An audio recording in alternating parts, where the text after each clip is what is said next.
The silver fork slipped from my numb fingers, clattering against the fine china like a gunshot in the hushed romantic air of the Gilded Rose. My heart wasn't just racing. It was hammering against my ribs, a trapped bird desperate to escape a cage of sudden violent realization. Across the sea of white linens and flickering candles I saw him. My father. The man I worshipped. The man who had defined loyalty for me since I was a toddler. He was leaning in, his 50-year-old face illuminated by a soft amber glow, his hand, the same hand that had held mine during my first steps, now entwined with a woman who wasn't my mother. I didn't scream. I didn't cause a scene. I did something much more permanent. I reached for my phone, the screen's cold light reflecting the tears already welling in my eyes, and I pressed record. I watched through the lens as he smiled, a warm, intimate smile I hadn't seen him give anyone but Mom in 30 years. My thumb hovered over the send button, my vision blurring as I messaged the one person who deserved to know the world was ending. Mom, you need to see this. I hit send. The digital tick of the delivered message felt like the clicking of a detonator. In exactly 15 minutes, the doors to this restaurant would swing open, and the wreckage of our family would be scattered across the marble floor. You think you know how this ends? You think you've seen this betrayal before? You haven't. Because what happened when my mother walked through those doors didn't just break my heart. It rewrote every memory I had of my childhood. My name is Ariana Blake. I am 29 years old, and for the last few years, I've been drowning in the busy of life. Work, deadlines, mortgage payments. The slow, grinding machinery of adulthood that wears down the edges of passion until there's nothing left but polite conversation and shared calendars. My husband, David, and I were becoming roommates who happened to sleep in the same bed. That was why I had planned last night. I wanted to recapture the fire I saw in my parents. Let's go out, I had told David. No phones. No work. Just us. He'd looked at me with a startled kind of hope, a look that made me realize just how long it had been since I'd truly looked at him. We chose the Gilded Rose, a place where the music is soft enough to hear a heartbeat and the wine is expensive enough to make you feel like the world has stopped. As we sat there, David reached across the table and held my hand. It was a simple gesture, but it felt heavy with history. I smiled, thinking of my parents. They were the gold standard. In their 50s, they still walked through the park hand in hand. They were the living proof that love didn't have to fade. I was literally using them as my internal compass to navigate back to David. And then the compass broke. I had been scanning the room, admiring the decor, when my gaze snagged on a table in the far corner. It was a quiet, shadowed spot. My breath hitched. The profile was unmistakable. The broad shoulders, the salt and pepper hair, the specific way he tilted his head when he was listening intently. Ariana, what is it? David asked, his voice sounding like it was coming from a mile away. I couldn't speak. I just pointed. David turned, and I watched his face go through the same stages of grief I was experiencing. Shock, denial, and then a cold, hard anger. My father was holding her hand. This woman, younger, elegant, was laughing at something he said. He reached out and tucked a strand of hair behind her ear. The betrayal felt physical. Felt like someone had reached into my chest and squeezed. My father, the man who told me love was a sanctuary, was desecrating that sanctuary in public. I took out my phone. My hands were shaking so violently I almost dropped it. Are you sure? David whispered. I have to, I replied. If I don't, I'll spend the rest of my life wondering if I went crazy. I recorded it all. 45 seconds of evidence. The intimacy of their posture, the way he looked at her.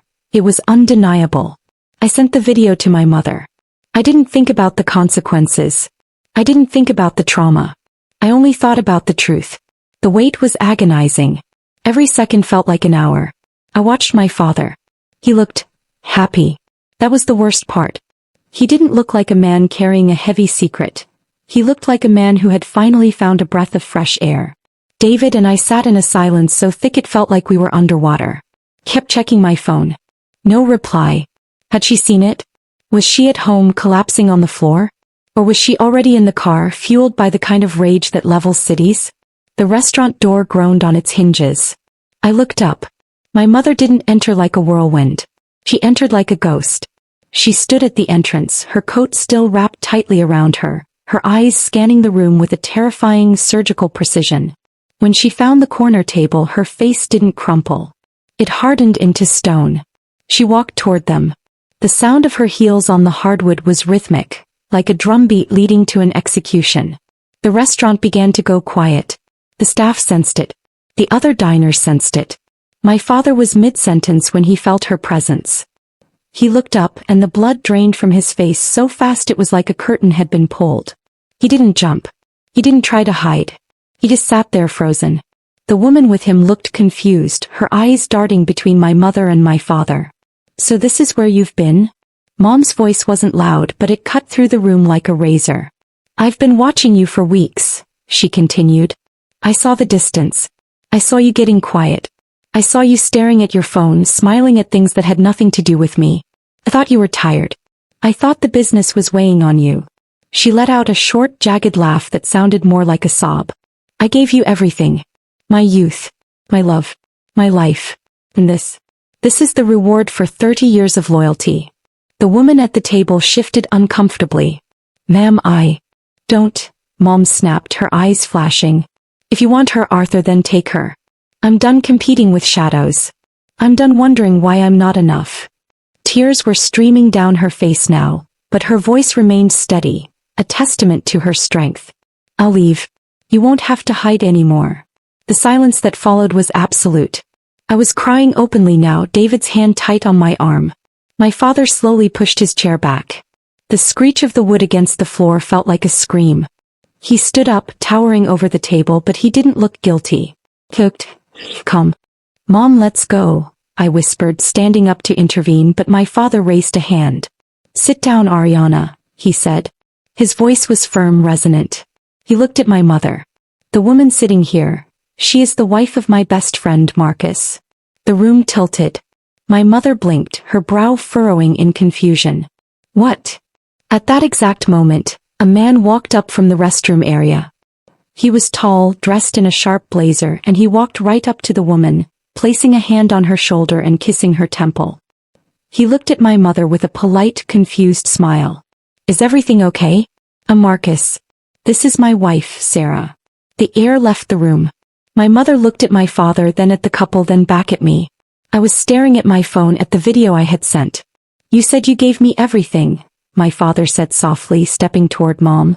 Your time. Your love. Your life. Say that again, Margaret. Say it and mean it.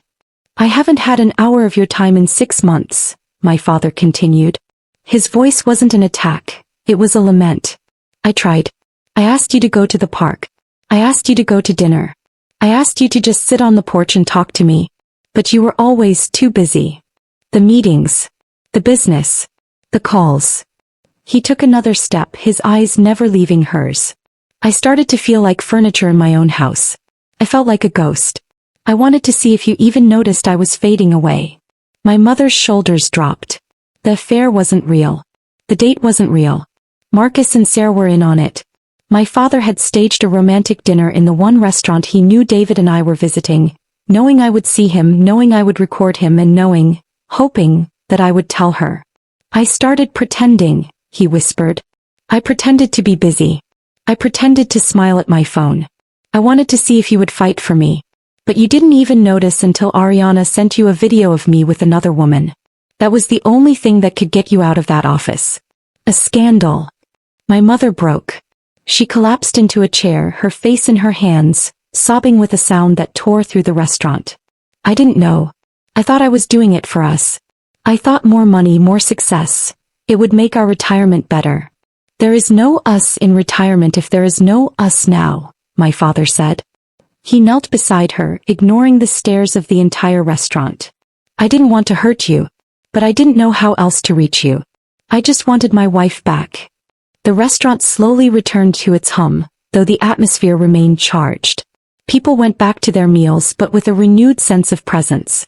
David and I sat there watching as my father held my mother's hand, really held it, as she cried into his shoulder. I looked at David. I saw the way he was looking at me. He saw the same reflection of our own lives in that confrontation. We were on the same path. We were heading toward that same busy cliff. Sometimes love doesn't die a spectacular death. It dies of malnutrition. It dies because we stop feeding it. My father didn't cheat on my mother with a woman.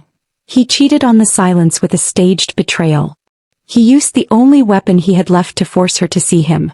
We stayed for another hour. We didn't talk about work. We didn't look at our phones. We talked about the first time we met. We talked about the things we missed about each other. As we walked out of the restaurant, I saw my parents walking ahead of us. They were holding hands. My mother's head was resting on my father's shoulder. They weren't just an example of love anymore. They were an example of survival. Relationships are like gardens. You can't just plant them and expect them to grow while you focus on the house. You have to pull the weeds. You have to water the soil. You have to notice when the leaves start to wilt. That night, I didn't just see a cheating scandal. I saw a rescue mission. My father had risked his reputation, his dignity, and his daughter's trust just to get 15 minutes of his wife's undivided attention. It was the most desperate, romantic, and terrifying thing I had ever seen. As we drove home in the quiet Seattle night, I reached over and took David's hand. I wasn't going to wait for a staged affair to tell him he mattered. I wasn't going to wait for a crisis to choose him over my career. David, I said as we pulled into our driveway. Yeah, I'm here. And I'm not going anywhere. He smiled, and for the first time in years that smile reached his eyes. We walked into our house not as roommates but as a husband and a wife. The lights were low, the house was quiet, and for the first time in a very long time, I was exactly where I was supposed to be. Ariana's father staged a betrayal to save a marriage that was dying of neglect. He became a villain for 15 minutes so he could be a husband for the next 30 years. If you believe that a relationship is a full-time job, and you're glad that Ariana's family found their way back to each other, then you belong here. Smash that like button right now to stand with Ariana and her parents, and hit subscribe to join our community of grounded storytellers. We don't just tell stories here. We explore the messy, beautiful reality of being human. Don't let your own story fade into the background. Tap the bell icon and I'll see you in the next one. Tell me in the comments. What city are you watching from, and have you ever felt busy enough to lose sight of the person right next to you? Let's talk.